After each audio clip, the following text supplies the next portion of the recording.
Halo semuanya, kalian pasti pernah kan lagi scroll medsos terus nemu konten yang bilang cuma modal HP doang bisa cuan jutaan setiap hari tanpa kerja keras. Atau kayak rahasia kaya dari rumah tanpa modal, tanpa ribet. Ya nggak salah sih bermimpi pengen cepat punya banyak uang. Tapi kalau mindsetnya pengennya instan terus, tanpa usaha, tanpa bekal skill apa-apa, yang ada tuh kita malah makin jauh dari kenyataan. Jadi di episode kali ini, kita bakal bahas bagaimana sih caranya biar kita bisa keluar dari pola pikir ini. Supaya mental finansial kita semakin tahan banting, gak gampang dibohongin, dan bisa mulai membangun masa depan yang realistis, bukan cuma ilusi. Oke, langkah pertama adalah sadari dulu bahwa cepat kaya atau cepat punya banyak uang itu bukan tujuan utama.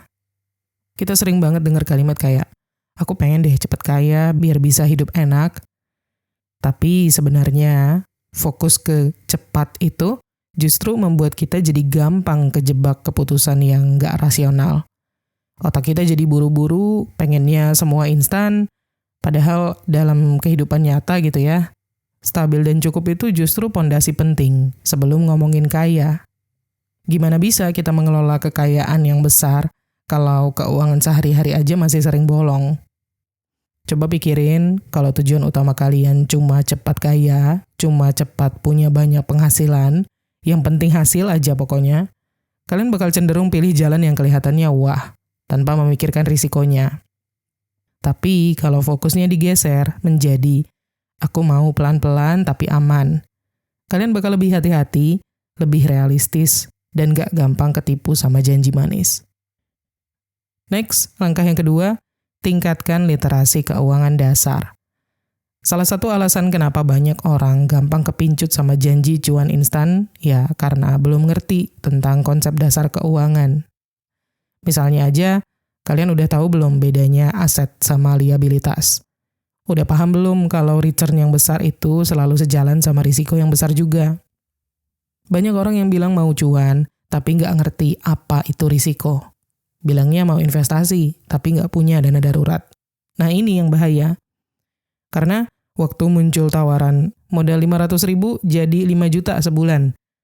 Kita yang belum ngerti konsep risiko tuh langsung mikir kayak, wah ini dia nih jalannya. Padahal kenyataannya, semakin tinggi potensi keuntungan, semakin tinggi juga potensi kerugian. Kalau kita nggak punya basic knowledge atau dasar pengetahuan, kita bukan lagi mengambil peluang, tapi lagi main judi. Jadi, meningkatkan literasi keuangan itu bukan cuma biar kelihatan pintar ya, tapi supaya kita bisa mengambil keputusan yang waras di tengah banyaknya info yang menyesatkan. Next, langkah yang ketiga, latih pola pikir jangka panjang. Kaya itu bukan garis finish kita, dia lebih kayak maraton. Dan mindset yang cuma pengen hasil instan itu ibarat kita pengen sprint di awal, tapi kehabisan napas sebelum sampai setengah jalan. Coba deh kalian lihat orang-orang yang hari ini udah stabil gitu ya secara finansial. Mayoritas dari mereka bukan orang yang tiba-tiba kaya karena hoki, tapi orang-orang yang sabar, konsisten, dan mengambil langkah kecil yang terus dijaga. Jadi, mulai sekarang, mari kita coba latih pola pikir jangka panjang. Bikin target-target finansial yang masuk akal, bukan yang bombastis gitu ya. Kayak misalnya, aku pengen bisa nabung 10.000 per hari selama 1 tahun. Mungkin kedengarannya receh, tapi itu udah 3.600.000 dalam 1 tahun, tanpa terasa. Dan yang lebih penting lagi adalah, itu membentuk kebiasaan finansial yang jauh lebih berharga buat kita daripada angka di rekening. Lanjut, langkah yang keempat, belajar menikmati proses, bukan hanya hasil. Kalau tiap hari kalian nanya, kenapa ya aku belum kaya-kaya juga? Itu tanda kalian lagi terlalu fokus sama hasil. Padahal ya, kalau kita cuma melihat hasil, kita jadi mudah kecewa. Apalagi kalau hasilnya nggak sesuai dengan ekspektasi. Nah, coba ubah pertanyaannya jadi kayak gini. Dibanding tahun lalu, aku udah lebih paham cara ngatur duit belum? Aku udah bisa kontrol belanja impulsif belum? Tabunganku, walaupun kecil, udah mulai tumbuh belum? Karena yang penting itu bukan seberapa besar yang kalian hasilkan, tapi seberapa jauh kalian berkembang. Progres kecil, kemajuan kecil itu tetap progres. Dengan menikmati proses, kalian jadi lebih sabar, lebih tahan banting, dan gak gampang tergoda sama jalan pintas yang kelihatannya manis, tapi ujung-ujungnya pahit. Karena yang instan itu biasanya cuma mie ya, bukan kenyataan. Next, langkah yang kelima. Jauhi konten-konten yang memicu ilusi cepat punya banyak uang. Aku paham, rasanya ngelihat konten yang bilang, cuma main HP bisa dapat 5 juta sehari. Itu kayak ada harapan baru gitu ya. Tapi yang jarang kita sadari adalah konten-konten kayak gitu tuh bisa pelan-pelan merusak cara berpikir kita tentang uang dan usaha. Kita jadi berpikir kayak, oh berarti selama ini aku terlalu ribet ya cari kerja atau dagang. Padahal bisa kaya dari rebahan. Padahal yang kalian tonton itu belum tentu realitas sepenuhnya. Bisa jadi editan, bisa jadi cuma highlight, bisa jadi bagian dari skema marketing biar kalian ikutan beli sesuatu. Atau minimal bisa jadi itu didapat dari proses panjang yang gak terlalu ditunjukin di konten. Kalau terus-terusan konsumsi konten yang penuh janji manis tanpa banyak kerja keras kayak gitu, otak kita tuh jadi malas untuk berusaha beneran. Kita jadi lebih mudah kecewa kalau hasilnya ternyata nggak sesuai dengan ekspektasi, dan tanpa sadar, kita jadi semakin jauh dari langkah-langkah konkret yang sebenarnya bisa membawa kita ke kondisi keuangan yang lebih sehat. Jadi bukan berarti nggak boleh nonton konten motivasi ya, tapi coba pilah-pilah, pilih yang mengajarkan kalian strategi, bukan cuma hasil. Pilih yang memberikan sudut pandang buat kalian, bukan cuma mimpi instan. Next, langkah yang keenam. Waspadai skema tipu-tipu dan investasi bodong. Kalian pernah dengar gak kayak cerita orang misalnya dia investasi 2 juta, terus dijanjikan balik 5 juta dalam 1 minggu. Tapi ternyata gak lama kemudian duitnya hilang, akunnya diblok, dan adminnya kabur. Sayangnya, cerita-cerita kayak gini tuh udah sering banget ya kejadian. Dan ini terjadi karena kita terlalu fokus ke hasil yang besar dan cepat tanpa ngecek dulu apakah logikanya masuk akal atau enggak. Padahal dalam dunia keuangan, rumusnya sebenarnya sederhana aja. Semakin tinggi imbal hasil, semakin tinggi pula risikonya. Jadi kalau ada yang bilang duduk doang dapat 3% sehari, kalian harus mulai bertanya, duit itu muter dari mana? Legalitasnya ada atau enggak? Sistemnya jelas atau cuma oper-oper uang antar member? Kalau kalian nggak bisa jawab itu semua, ya kemungkinan besar itu bukan cuan, tapi jebakan. Dan kerugiannya bukan cuma di uang aja, tapi juga di waktu, energi, dan kepercayaan diri untuk mulai dari nol lagi. Next, langkah yang ketujuh, bangun kemampuan, bukan cuma harapan. Kita semua pasti punya harapan untuk hidup lebih mapan, lebih sejahtera gitu ya. Tapi kalau harapan itu nggak dibarengi dengan kemampuan, hasilnya bakal stuck di angan-angan aja. Orang yang pengen punya pemasukan besar tapi nggak punya skill yang bisa dijual, itu ibarat pengen lulus sekolah tapi nggak pernah masuk kelas. Dan sekarang udah banyak ya skill yang bisa dilatih dan diuangkan bahkan tanpa modal yang besar. Kayak desain, video editing, nulis konten, coding, dagang online, bikin kerajinan, bahkan jadi admin media sosial. Selama kita bisa memberikan nilai ke orang lain, kita bisa mendapatkan uang. Jadi pertanyaannya bukan gimana nih caranya cepat punya uang banyak, tapi nilai apa sih yang bisa aku kasih yang bikin orang mau bayar aku? Begitu mindset ini berubah, kita nggak bakal terlalu sibuk mencari trik instan. Kita bakal lebih sibuk meningkatkan value dan kemampuan kita sendiri. Dan hasilnya bakal jauh lebih awet. Next, langkah yang ke-8, biasakan kerja keras plus kerja cerdas. Kadang kita terlalu mengharapkan keberuntungan. Padahal keberuntungan itu lebih sering datang ke orang yang udah siap, bukan ke orang yang cuman menunggu.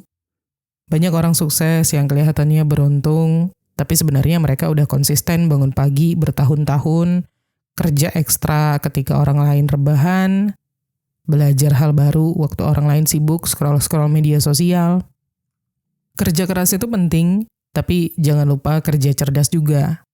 Jadi artinya bukan cuma ngoyo, tapi juga strategis.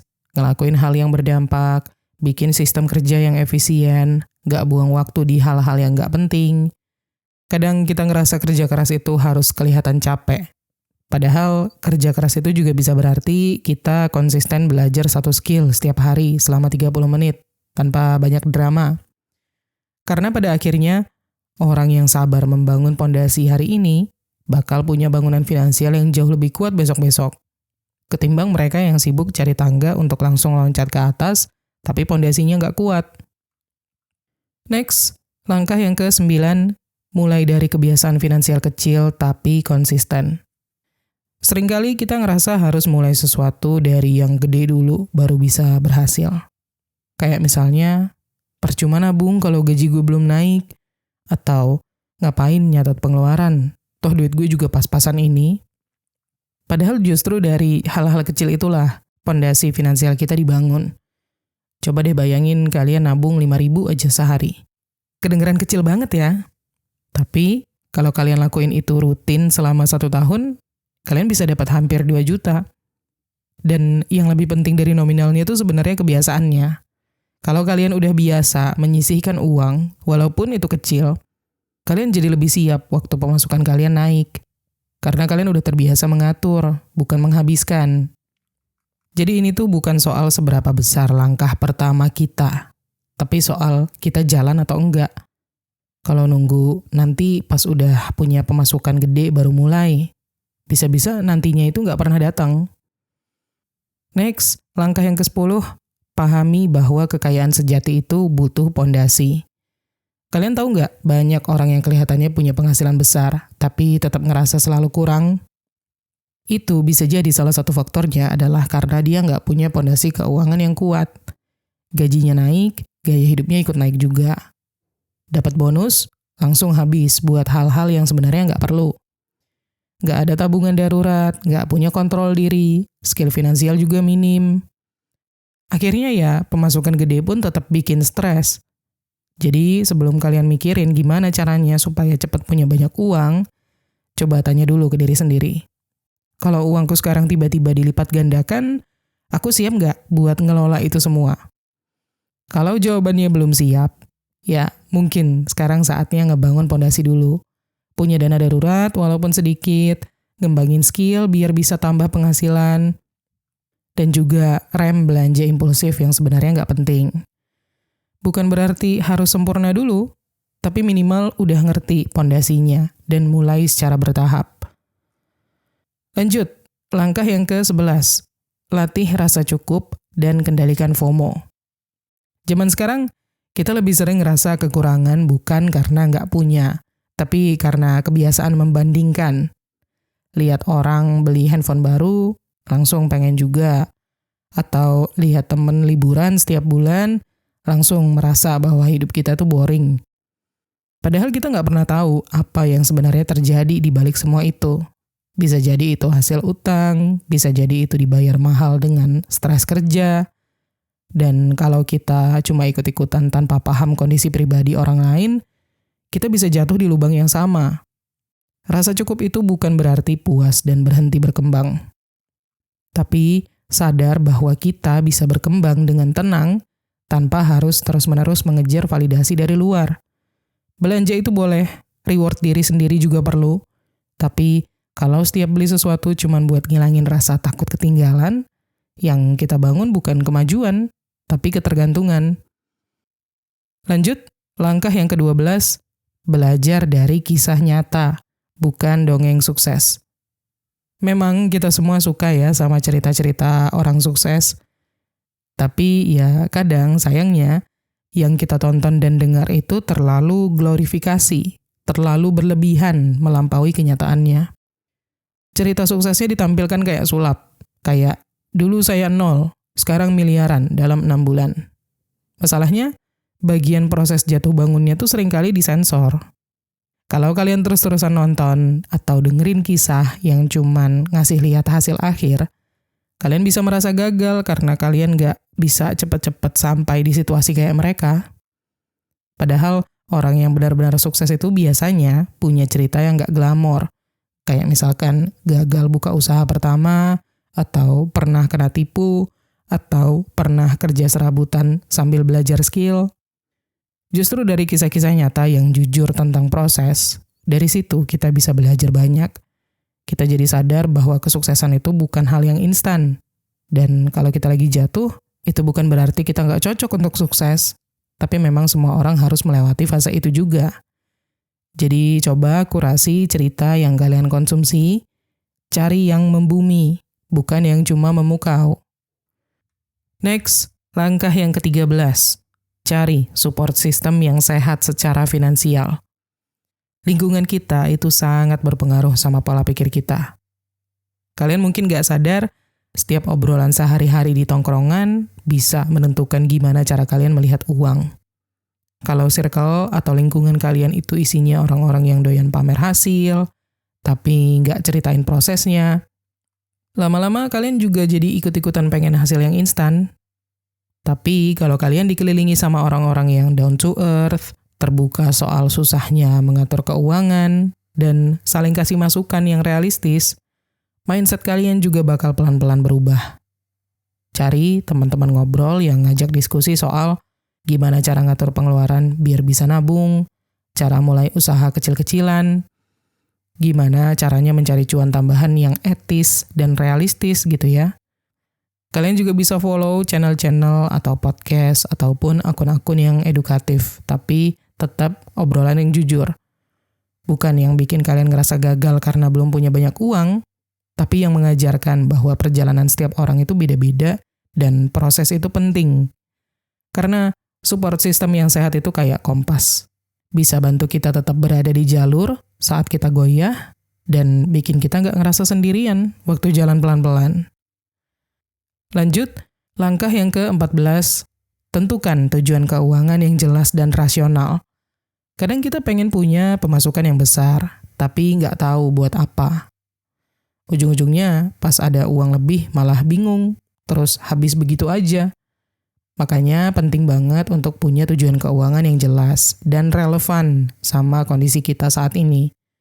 Bukan tujuan yang terlalu tinggi sampai bikin kita stres gitu ya, tapi yang realistis dan bisa dijalanin step by step. Misalnya, aku pengen punya dana darurat 3 juta dalam waktu 6 bulan. Atau aku pengen bisa bayar kontrakan tahun depan tanpa minjam. Atau aku mau ngumpulin modal 2 juta buat mulai jualan online. Nah, dengan tujuan-tujuan yang jelas, kalian jadi punya arah. Dan karena ada ukurannya, kalian bisa mengukur progres kalian sendiri.